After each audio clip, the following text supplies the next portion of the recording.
Global Typhoon, Chairman TV. Weather update. Helping homeless people. Please subscribe.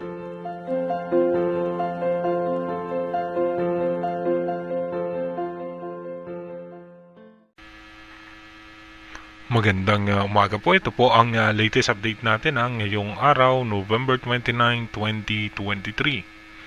Patuloy pa rin pong nakakaapekto sa ating bansa itong northeast monsoon dito nga sa may parte ng Batanes, Babuyan Islands. Asahan nga po natin, meron tayong dyan mga cloudy sky na may mga mahina at katamtamang pag-ulan.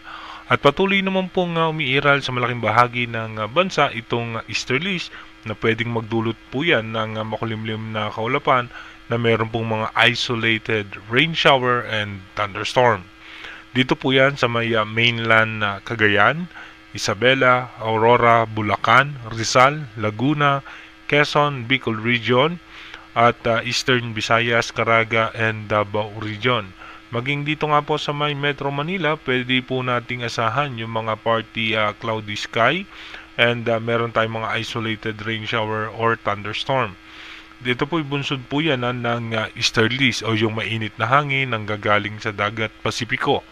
At tayo naman sa advanced weather forecast ng European Center hanggang sa ngayon nga po, good news po ito dahil wala po tayong inaasahang anumang bagyo na mabubuo o papasok sa loob ng Philippine Area of Responsibility. Meron pong possible na bagyo na mabubuo naman. Dito naman po yan sa may parte ng Japan. Sa ngayon nga po, mananatiling yung shear line ay posibleng magpaulan sa atin ulit yan dahil sa mga susunod na araw ay muling magkakaroon tayo ng shear line. Ito nga po yung pagsasalubong ng amihan at ng easterlies. Dumako na po tayo sa ating rain map animation kung saan posibleng makakaranas ng mga pag-ulan mamaya po alas 8 ng umaga ang eastern section ng Northern Luzon at maging dito nga po sa may parte ng Bicol Region, Polillo Island at pati po dito sa may Quezon dahil po yan sa easterlies, no? Dito naman sa may parte ng Visayas at Mindanao may mga posibilidad na pag-ulan sa eastern section ng bansa. Asahan din natin mayroong mga pag-ulan dito sa northern portion naman ng Palawan. Bunsod pa rin po yan ng easterlies. Pagdating naman po mamayang alas 10 ng umaga, tuloy-tuloy pa rin po magkakaroon ng mga posibleng pag-ulan ang eastern section ng buong bansa. Pagdating naman po ng alas 3 ng hapon, halos sa malaking bahagi na ng Mindanao may mga posibilidad na pag-ulan at maging dito nga po sa may parte ng Visayas may mga posibilidad din tayo ng mga mahihina at katamtamang pag-ulan. Mananatili nga pong may mga pag-ulan dito nga sa may eastern section ng Bicol Region, Central Luzon hanggang sa may parte ng Northern Luzon. At dito naman sa may parte ng Metro Manila, asahan natin yung cloudy sky na paminsan-minsan merong isolated rain shower.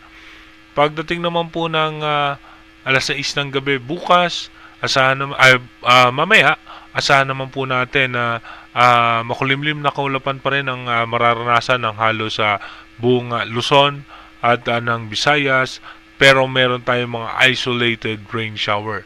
May mga pag-ulan po dito aasahan sa may parte ng Davao, Zamboanga, kaya iba yung pag-iingat pa rin sa ating mga kababayan.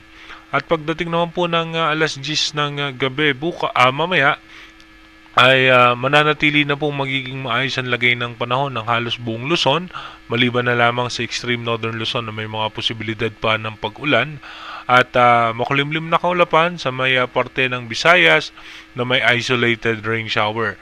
Yung eastern section naman po ng Mindanao, may mga posibilidad po tayo dyan ng pag-ulan kaya iba yung pag-iingat pa sa ating mga kababayan. At makulimlim na kaulapan yung malaking bahagi ng Mindanao na may mga posibilidad pa rin ng isolated rain shower.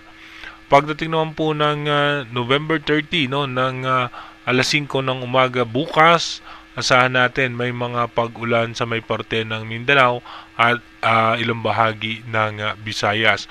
At magkakaroon tayo ng tsansa na magkakaroon muli tayo ng shear line na posibleng makaapekto sa may Northern Luzon.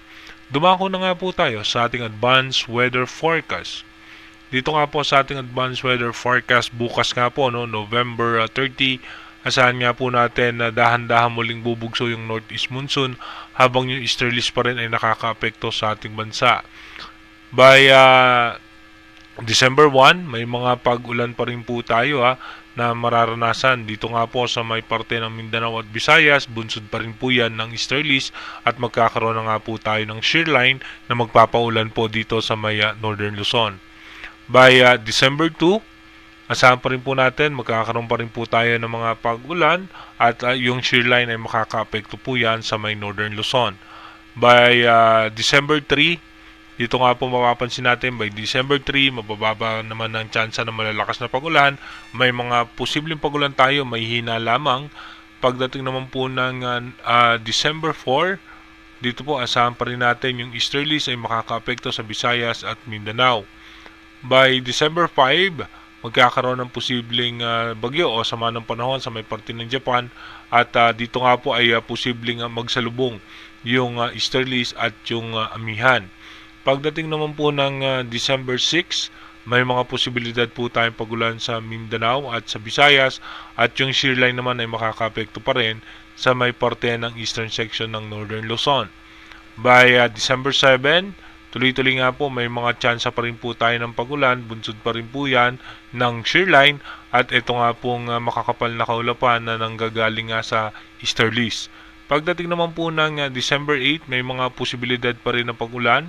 Dito nga po sa may parte ng Mindanao at Palawan ay bunsod po yan ng easterlies at meron tayong possible low pressure area sa labas ng Philippine Area of Responsibility.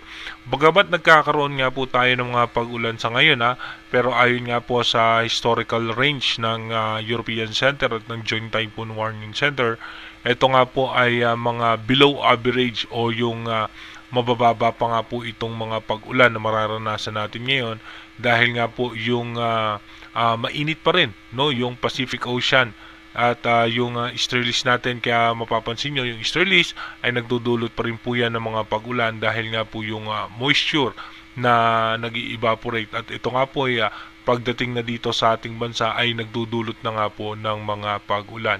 Asahan pa rin po natin, wala po tayong bagyo ngayon pero meron pa rin po tayong mga pag-ulan na dapat paghandaan dahil posible po makaranas tayo ng mga pagbaha at pagguho ng lupa.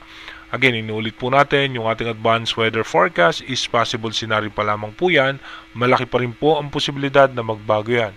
Kaya manatili tayong tumutok sa ating advanced weather forecast para malaman natin yung mga posibleng sama ng panahon na makakapekto sa ating bansa. Mag-iingat po tayo palagi. God bless po sa ating lahat.